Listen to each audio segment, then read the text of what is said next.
Today we are going to discuss about the wave velocity or the phase velocity.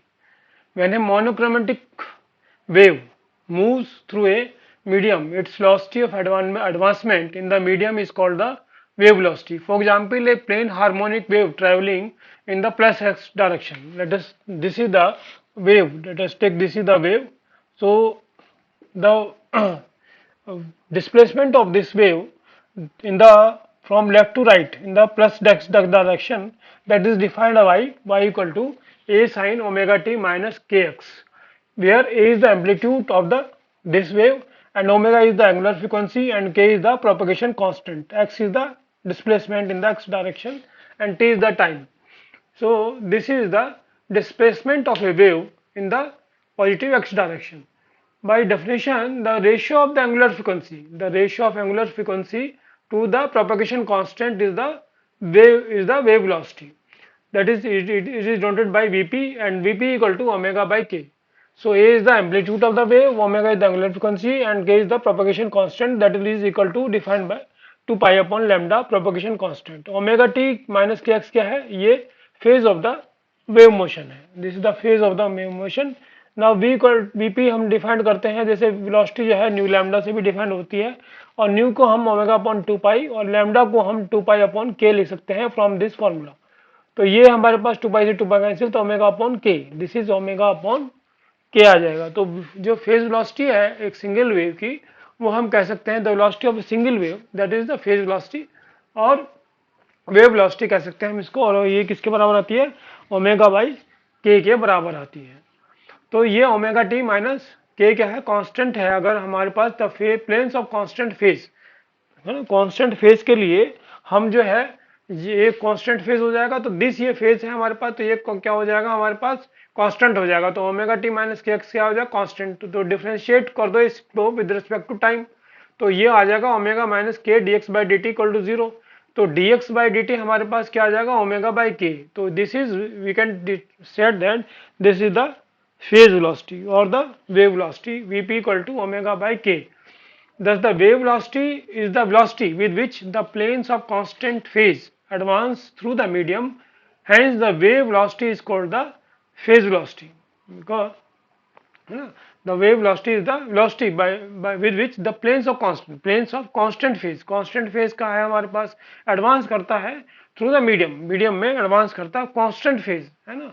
तो hence the wave velocity is also called the phase velocity, क्योंकि phase constant phase advance करता है इसमें, ये constant phase जो है हमारे पास का. Now comes to the group velocity. अगर एक से ज्यादा वेव है, more than one wave is there, तो मोर देन वन वेव है, तो उनका जो है वो क्या होगा? सुपरपोज करके एक नेट एम्पलीट्यूड बन जाएगा. तो उसमें जो नेट वेव बनेगी हमारे पास, उसको कहते हैं मॉड्यूलेटेड वेव. ठीक है ना.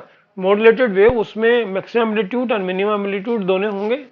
मिनिमम एम्पलीट्यूड भी होगा और मैक्सिमम एम्पलीट्यूड भी होगा. तो a pulse consist number of waves होंगी differing from one another in frequency क्या होंगी? इनकी अलग अलग होंगी. In superposition of these waves, अगर इनको सुपरपोजिशन करें, is called the wave packet और ए वेव ग्रुप. तो वेव ग्रुप बन जाएगा या वेव पैकेट बन जाएगा.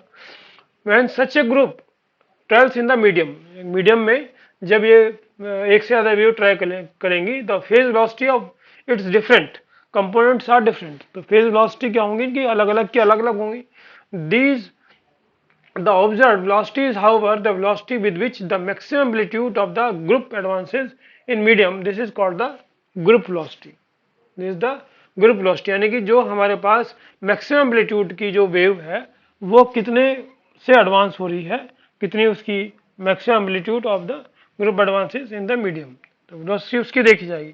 तो हमारे पास ये मान लिया दो वेव हैं जिनकी फ्रीक्वेंसी स्लाइटली डिफर कर रही है. ये देखिए आप डॉटेड है और एक विदाउट डॉटेड है. तो इनकी जो वेव है वो क्या कर रही है? ट्रेवल कर रही है इन द पॉजिटिव एट direction. Two plane harmonic waves of equal amplitude but slightly different frequency travelling from left to right, left से राइट की तरफ जा रही है. तो जब ये सुपर इम्पोज होंगी तो इसमें कहीं तो मैक्सिमम एम्पलीट्यूड बनेगा, जैसे ये मैक्सिमम एम्पलीट्यूड बन गया, और कहीं ये मिनिमम एम्पलीट्यूड, यानी कि एम्पलीट्यूड क्या हो जाएगा? 0 हो जाएगा. तो ये कहलाती है modulated wave. This is the modulated wave. तो हमने माना कि फर्स्ट वेव का जो डिस्प्लेसमेंट है y1, उसका एम्पलीट्यूड सेम है दूसरे वेव के एम्पलीट्यूड से, और उनकी इसकी फर्स्ट वेव की एंगुलर फ्रिक्वेंसी ओमेगा 1 है और सेकंड फर्स्ट वेव का प्रोपगेशन कांस्टेंट क्या है, k1 है, यानी कि lambda is different. Now phi two equal to हमारे पास क्या है, ए sine omega 2t minus k2t। यहाँ भी जो है एंगुलर फ्रिक्वेंसी ओमेगा 1 से क्या हो गया, ओमेगा 2, और प्रोपगेशन कांस्टेंट k1 से क्या हो गया, k2। जब इनको दोनों को सुपर इम्पोज करेंगे तो y equal to y1 plus y2 आ जाएगा।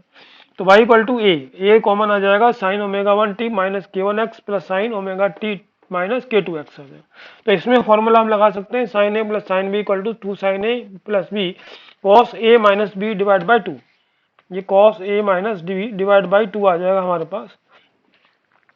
तो इसमें हमारे पास क्या आ जाएगा ये, तो इसको लिख दीजिए, टू ए तो आ जाएगा, ये टू क्योंकि 2 है यहाँ पर, टू ए आ जाएगा यहाँ पर, और sine A plus b divide by 2 और a minus B divide by 2 ये आ जाएगा। तो ये हमारे पास 2a sine omega 1 plus omega 2 t divide by 2 minus k1 plus k2 x divide by 2 cos omega 1 minus omega 2 t minus k1 minus k2 x divide by 2। तो cos function तो पहले ले जाइए और साइन फंक्शन बाद में ले जाइए। तो ये जो हमारे पास 2a cos omega 1 minus omega 2 t divide by 2 minus k1 minus k2 divide by 2 into x, ये टर्म क्या हो जाएगी हमारे पास, एम्पलीट्यूड ग्रुप जो हमारे पास ग्रुप वेव बनेगी उसका जो एम्पलीट्यूड है वो क्या हो जाएगा, ये हो जाएगा 2a cos omega 1 minus omega T divide by 2 T plus k1 minus k2 divide by 2 into x. तो इसको हमने ग्रुप पैकेट का जो है हमारे ग्रुप वेव है उसका जो एम्पलीट्यूड हमने क्या माना, कैपिटल ए। तो कैपिटल ए हमारे पास ये हो जाएगा। तो y इक्वल टू हम इसमें रख देंगे, तो y equal to a sine omega 1 plus omega 2 divide by omega 1 plus omega 2 t divide by 2 minus k1 plus k2 divide by 2 into x हो जाएगा। तो एम्पलीट्यूड हमारे पास ये आ जाएगा। तो the velocity with which the envelope moves, envelope जो है हमारे पास जो ग्रुप है, ये एनवेलप जो मूव्स करेगा उसका जो एम्पलीट्यूड है वो एंगुलर फ्रीक्वेंसी है उसका, और ये हमारे प्रोपगेशन कांस्टेंट का ये हमारे पास जो है Vg जो है हमारे पास omega 1 minus omega 2 divide by k1 minus k2 हो जाएगी। तो इसको हम कह सकते हैं delta omega divide by delta k, और इसकी जो ग्रुप हमारे पास वेव बनेगी उसकी जो इक्वेशन है वो हमारे पास ये आ जाएगी, इक्वेशन नंबर 6, और ये ग्रुप वेलोसिटी हो जाएगी। अगर हमारे पास जो है the amplitude of group, thus the amplitude of group amplitude of the wave group is modulated with both in space and time, space में भी और टाइम में भी मॉड्यूलेटेड होगी by a very slowly varying envelope of frequency omega 1 minus omega 2 divide 2 and propagation constant क्या आ जाएगा, k1 minus k2 divide by 2 and has a maximum value of 2a। अगर आप यहाँ देखें तो मैक्सिमम वैल्यू इसका एम्पलीट्यूड का क्या हो जाएगा, 2a हो जाएगा। This is the maximum amplitude 2a हो जाएगा हमारे पास। तो अगर हमारे पास इनफाइनाइटली स्मॉल फ्रीक्वेंसी इंटरवल है हमारे पास, इनफाइनाइटली स्मॉल इंटरवल, तो ये डेल्टा ओमेगा किससे चेंज हो जाएगा, डी ओमेगा से, और ये हमारे पास जो है डेल्टा के चेंज हो जाएगा डी के से। तो Vg क्या बन जाएगा, D omega divide by T D K. तो Vg क्या है हमारे पास, this is the group velocity. तो Vg हमारे पास इससे इक्वेशन नंबर 8 से डिफाइंड हो गया, Vg हो गया हमारे पास डी ओमेगा बाई डी के।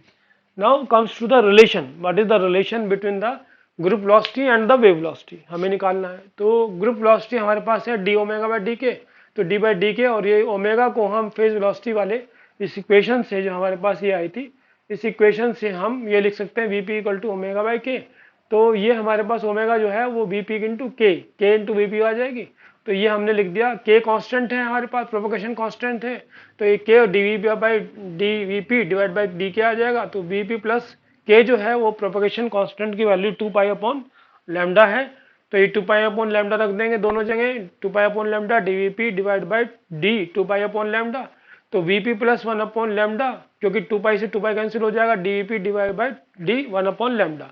अगर इसको डिफरेंशिएट करें डी 1 अपॉन लैम्डा, तो ये हमारे पास जैसे ये है, ये क्या हो जाएगा, डी लैम्डा माइनस 1। तो माइनस 1 इसका डिफरेंशिएट माइनस 1 लैम्डा माइनस 2 और डी लैम्डा आ जाएगा। तो ये हमारे पास minus 1 upon lambda square D lambda आ जाएगा। ये वैल्यू हम यहाँ पुटअप कर दें तो ये 1 upon lambda DVP divide by minus 1 upon lambda square D lambda. तो इससे इक्वेशन आ जाएगी VG equal to VP minus D PP divide by D lambda, ये हमारे पास आ जाएगी। ठीक है, तो ये ग्रुप वेलोसिटी हमारे पास हो जाएगी। ग्रुप वेलोसिटी जो है वो Vp minus lambda dVp divide by D lambda हमारे पास आ जाएगी. This is the relation between group velocity and the wave velocity. Now comes to the Heisenberg uncertainty principle. Heisenberg uncertainty principle में Heisenberg state that we can measure either the position or the momentum of a particle. जो हमारे पास wave है जो है उसमें जो we can it is said that we can measure either the position or the momentum of a particle with any desired degree of accuracy, but it is impossible to measure both the position and momentum simultaneously with unlimited accuracy. हमारे पास जो भी wave है वो as a particle और as a wave जो हमारे पास consider होती है, तो अगर हम किसी पार्टिकल को एज ए पार्टिकल माने और ये जो लाइट है हमारे पास रेडिएशंस आते हैं उसको हम वेव की तरह माने, तो हम जो है दोनों में से एक चीज ही पोजीशन आइदर और मोमेंटम यानी कि वेलोसिटी आइदर उसकी पार्टिकल की पोजीशन हम मेजर कर सकते हैं या उसकी कितनी वेलोसिटी से वो जा रहा है, वो मोमेंटम कितने से जा रहा है उसको हम मेजर कर सकते हैं. दोनों चीज that can not be measure simultaneously. So if we measure the position x and the corresponding component of the momentum x, अगर हम x डायरेक्शन में ले लें यानी x डायरेक्शन में डिस्प्लेसमेंट हो रहा है और x डायरेक्शन में ही वो पार्टिकल मूव कर रहा है, तो पार्टिकल मूव कर रहा है तो उसमें मोमेंटम होगा. मोमेंटम कितना होगा, px से डिफाइन किया हमने. तो फिर particle there will be an uncertainty of delta X. इसमें क्या हो जाएगा, uncertainty of delta X in the position and uncertainty of delta P X in the momentum होगी. Such that delta X into delta P X की जो value है इनकी दोनों का जो प्रोडक्ट होगा दैट शुड बी इक्वल और ग्रेटर देन एच अपॉन 2 पाई एच अपॉन 4 पाई के बराबर होगा. यानी कि delta x delta P X की वैल्यू अदर इक्वल होगी या ग्रेटर होगी एच अपॉन 4 पाई से. This is defined by the Heisenberg uncertainty principle. अगर हम कहें कि जो हमारे पास एनर्जी होती है kinetic energy half m v square के बराबर होती है, जिसको हम लिख सकते हैं m square v square divide by 2m. तो हम v क्या है p, तो p square divide by 2m हो जाएगा. इसको डिफरेंशिएट कर दें हम तो delta e equal to 2p delta p divide by 2m हो जाएगा और ये आ जाएगा p delta p by m. तो p equal to m v, तो इसको हम v को हम delta x by delta t लिख सकते हैं कि वेलोसिटी है. तो डेल्टा ई इसमें जो p की वैल्यू है इसमें रख दीजिए आप इस इक्वेशन में 12 में, तो delta e equal to p delta p divide by m. तो ये आ जाएगा m delta x by delta t into delta p divide by m. m से कैंसिल हो जाएगा तो delta e equal to delta x divide by delta t into delta p. तो delta ई into delta t की value delta p into delta x के बराबर हो जाएगी, क्योंकि हमारे पास डेल्टा p डेल्टा x जो है हमने डिफाइंड किया है ग्रेटर देन और equal to H upon pi. तो डेल्टा ई इंटू डेल्टा टी की वैल्यू भी ग्रेटर देन और equal to H upon 4 pi के बराबर हमारे पास हो जाएगी. तो the finite lifetime delta T gives a finite width of the energy level. हमारे पास अगर फाइनाइट लाइफ टाइम है हमारे पास, जिससे कि जैसे लोअर स्टेट से हायर स्टेट में जाता है तो पार्टिकल इन द एटम, तो जब तो उसमें हायर स्टेट से लोअर स्टेट में वो उसका जो लाइफ टाइम होता है वो 10⁻⁻8 टू 10⁻⁻10 सेकंड के लगभग होता है.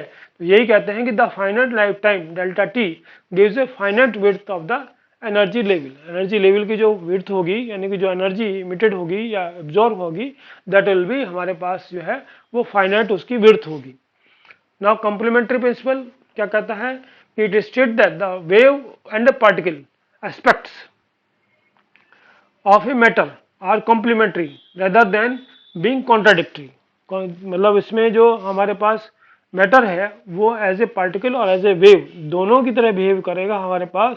This is not contradictory, contradictory नहीं है, लेकिन both equally essential for a full description of the phenomena. दोनों चीज चाहिए हमें फुल डिस्क्रिप्शन के लिए, एज ए पार्टिकल भी चाहिए और वेव नेचर भी दोनों चाहिए. फुल डिस्क्रिप्शन के लिए हमें दोनों चीज हमें जरूरी है. तो this is the complementary principle. Again it is state that the wave and particle aspects of the matter are complementary rather than being contradictory. Contradictory नहीं है ये आपके पार्टिकल और वेव नेचर, बहुत इक्वली एसेंशियल, दोनों एसेंशियल है हमारे पास, पार्टिकल नेचर भी और हमारे पास वेव नेचर भी, for full description of the phenomena. Thank you.